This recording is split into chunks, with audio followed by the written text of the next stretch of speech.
안녕하세요. 크립토 노마드입니다.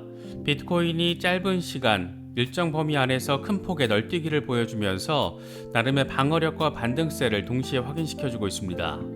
일단 다행스러운 것은 미국 증시의 상승세와 맞물려서 비트코인이 동조화된 모습을 보여줬다라는 데 있습니다. 그동안 하락할 때만 동조화되고 상승할 때는 따로 노는 모습이 포착이 되면서 여러모로 아쉬움을 남겼었는데, 다행스럽게도 비트코인은 증시 상승에 맞춰서 다시 31,000달러 위로 올라섰습니다. 비트코인 강세론자들의 강세 전망이 이어지고 있는 가운데 단기적으로는 6월 10일 발표되는 미국의 5월 소비자 물가 지수가 관심 포인트로 제시되고 있습니다. 인플레이션 완화에 대한 기대감이 커지는 가운데 어쩌면 이날을 분기점으로 강세 전환이 이루어질 수도 있지 않을까, 그런 기대감도 커지고 있습니다. 상황별 시나리오를 정리해 보도록 하겠습니다. 미국 상원에서는 포괄적인 암호화폐 규제 법안이 드디어 발의가 됐습니다. 내용 자체는 암호화폐 산업에 대해서 긍정적으로 바라볼 수 있는 부분이 더 많지 않나 생각됩니다. 좀 더 제도권 안쪽으로 들여서 좀 더 안정화시킨다라는 점에 포커스가 맞춰졌고, 무엇보다 디지털 자산을 상품으로 분류해서 CFTC에 규제 권한을 주는 것이 특히나 눈에 띕니다. 물론 어떤 걸 상품으로 규정하고 어떤 걸 증권으로 규정할지를 놓고는 CFTC와 SEC의 다툼이 추가로 이어질 가능성이 높습니다.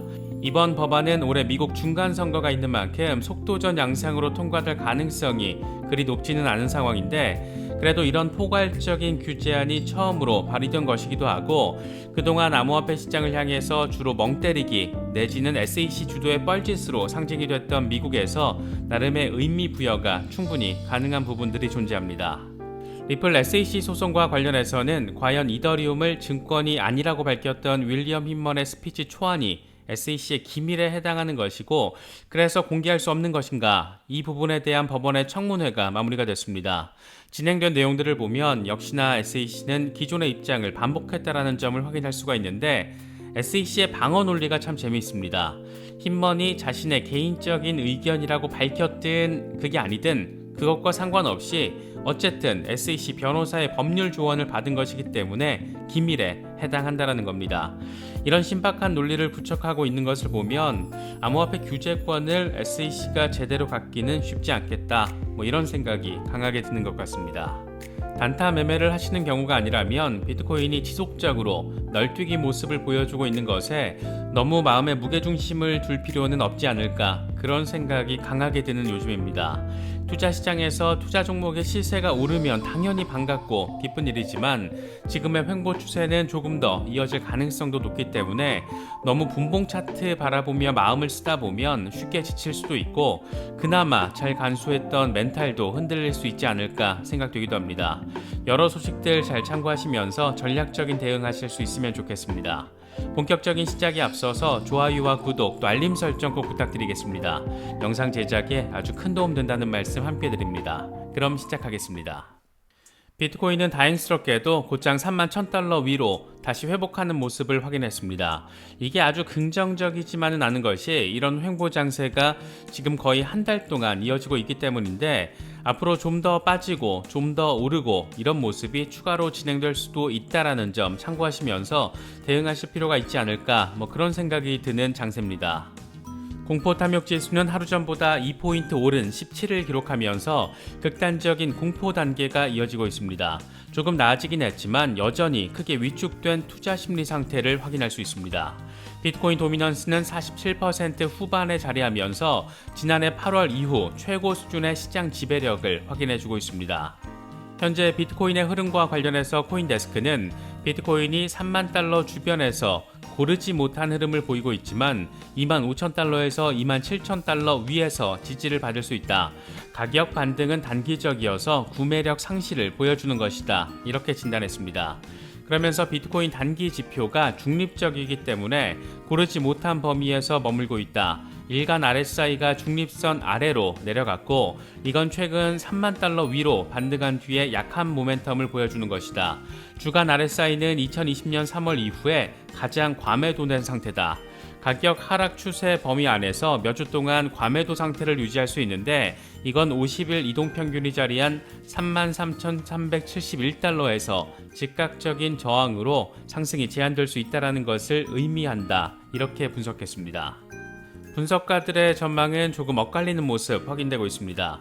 T-애널리스트의 경우에는 2020년의 차트 흐름과 현재 상황을 비교했는데 2020년 하락 추세선 지지를 받은 뒤에 저항선을 뚫고 엄청난 랠리를 보였던 것처럼 올해도 지금 하락 추세선의 지지를 받고 있는 상황에서 저항을 뚫으면 큰 폭의 랠리가 펼쳐질 수 있을 거라고 주장했습니다. 그는 올해 말까지 10만 달러가 가능하다 이렇게 단언적으로 강조하기도 했습니다.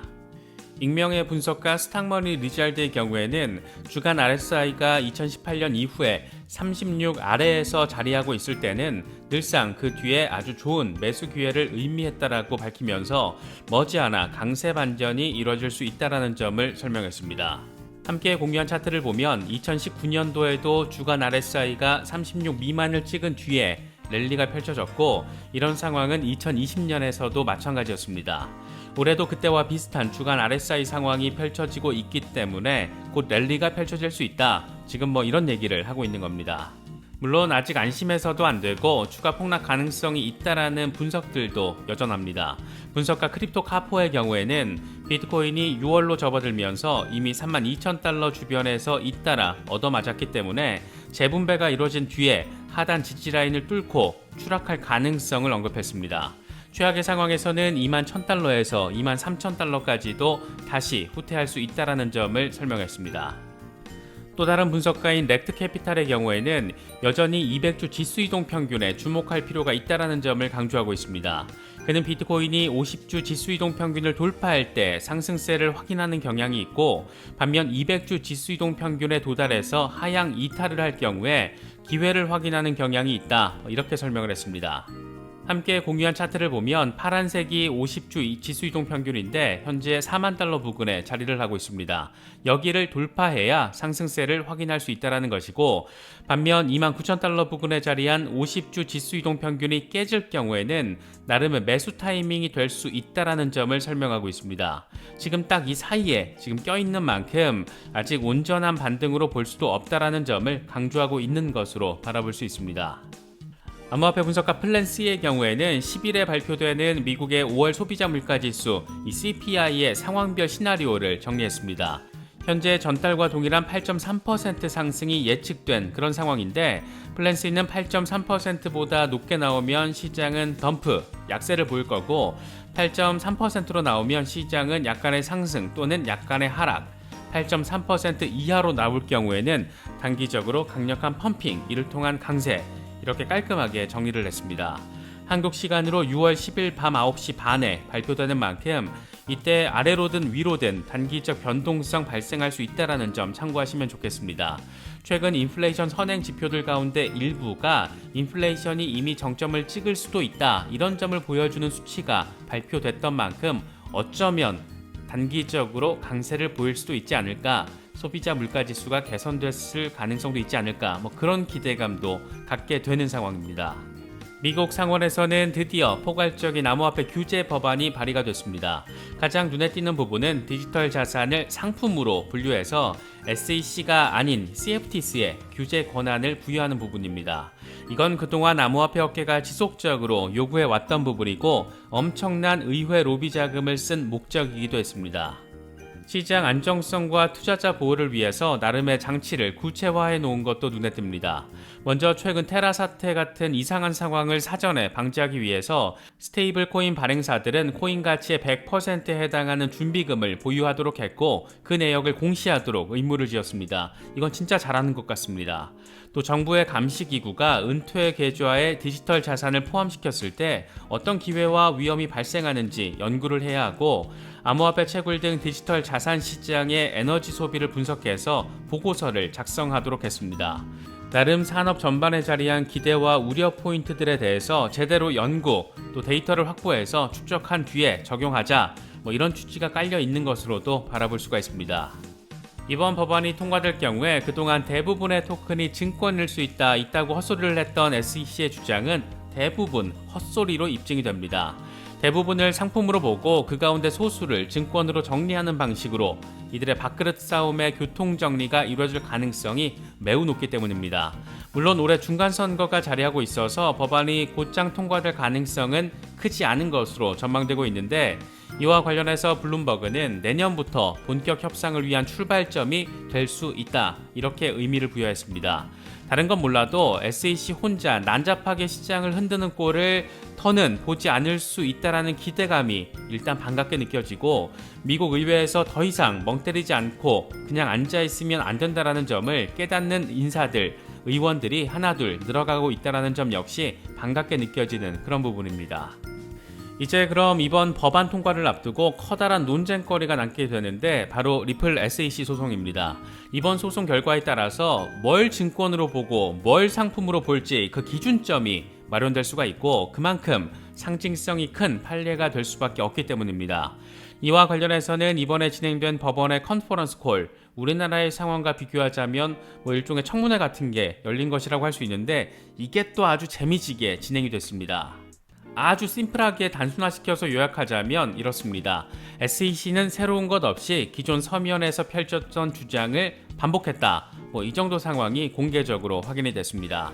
청문회 전반에 걸쳐서 재미진 포인트들이 몇 군데 있는데, 먼저 사라 넷번 판사가 이더리움을 비증권이라고 밝힌 게 힘먼의 개인 의견이라고 SEC가 주장했던 것과 관련해서 이건 SEC의 견해냐 힘먼의 개인 견해냐, 이렇게 아주 핵심을 뚫는 질문을 던졌고, 이에 대해서 SEC는 그게 힘먼의 개인적인 견해였다라고 해도 그 연설의 법적 문제와 관련해서는 SEC 변호인의 법률 자문을 구한 것에 해당한다, 이런 다소 덜 떨어진 대답을 했습니다.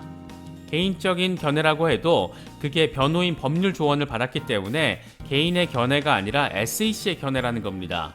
이것들은 지난해 디스커버리 과정에서는 처음에는 힘먼 개인의 의견이라고 SEC와 상관없다고 선을 그었다가 나중에 문제가 커지니까 SEC의 공식 입장이라고 밝히면서 공개하지 못한다, 이렇게 말을 바꾼 전력이 있습니다. 사라 넷번 판사는 SEC가 상황에 따라서 그들의 입장을 바꾼 것을 지적을 하면서 연설문을 공개해서 어느 부분이 SEC의 견해이고 어느 부분이 그의 견해인지, 이 개인적인 견해인지를 보여달라, 이렇게 요구를 했는데, 이에 대해서 SEC는 힘먼은 법률 자문을 구했고 개인 시민으로서는 연설을 할 수 없었다, 이렇게 답했습니다. SEC는 지속적으로 같은 대답만 반복을 하면서 이게 왜 개인적인 견해가 아닌지는 답도 못하고, 공개해서 어디까지가 개인의 의견인지 SEC의 의견인지 따져보자는 판사의 요구에도 답을 하지 못하는 이 사실상의 촌극이 펼쳐졌습니다. 리플 측은 이런 SEC를 향해서 기다렸다라는 듯이 공세를 퍼부었습니다. 리플 측은 SEC가 자신의 이익에 맞게 힘먼 연설에 담긴 견해를 개인의 견해에서 SEC의 입장으로 변경하고 있다라는 점을 지적한 넷번 판사의 의견에 공감한다, 이렇게 말했습니다. 그러면서 힘먼은 그동안 모든 문서에서, 모든 법원 제출 문서에서 드러났듯이 my view, 내 견해다, 이렇게 언급을 했다. 힘먼 스피치는 법원이 앞서 결정했듯 정부기관 기밀보호 특권 DPP에 해당하지 않는다, 이렇게 주장을 했습니다. 여기서 넷번 판사가 의미 있는 쟁점 하나를 부각시켰는데, 여기서 언급되고 있는 조언, 이 어드바이스라는 것이 법적인 것에 해당하는지 아니면 단순한 메시지에 해당하는지를 따져봐야 한다.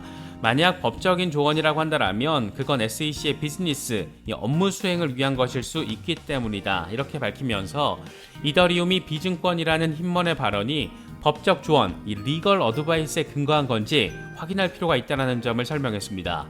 이에 대해서 리플 측은 그건 법적 조언이 아니라 정책과 관련된 것일 뿐이다, 이렇게 나름의 논리를 제시했는데, 이게 또 듣고 있으면 또 그럴듯한 것이어서 결국 넷번 판사가 어떻게 갈래를 탈지 판단할지가 중요한 상황이 됐습니다.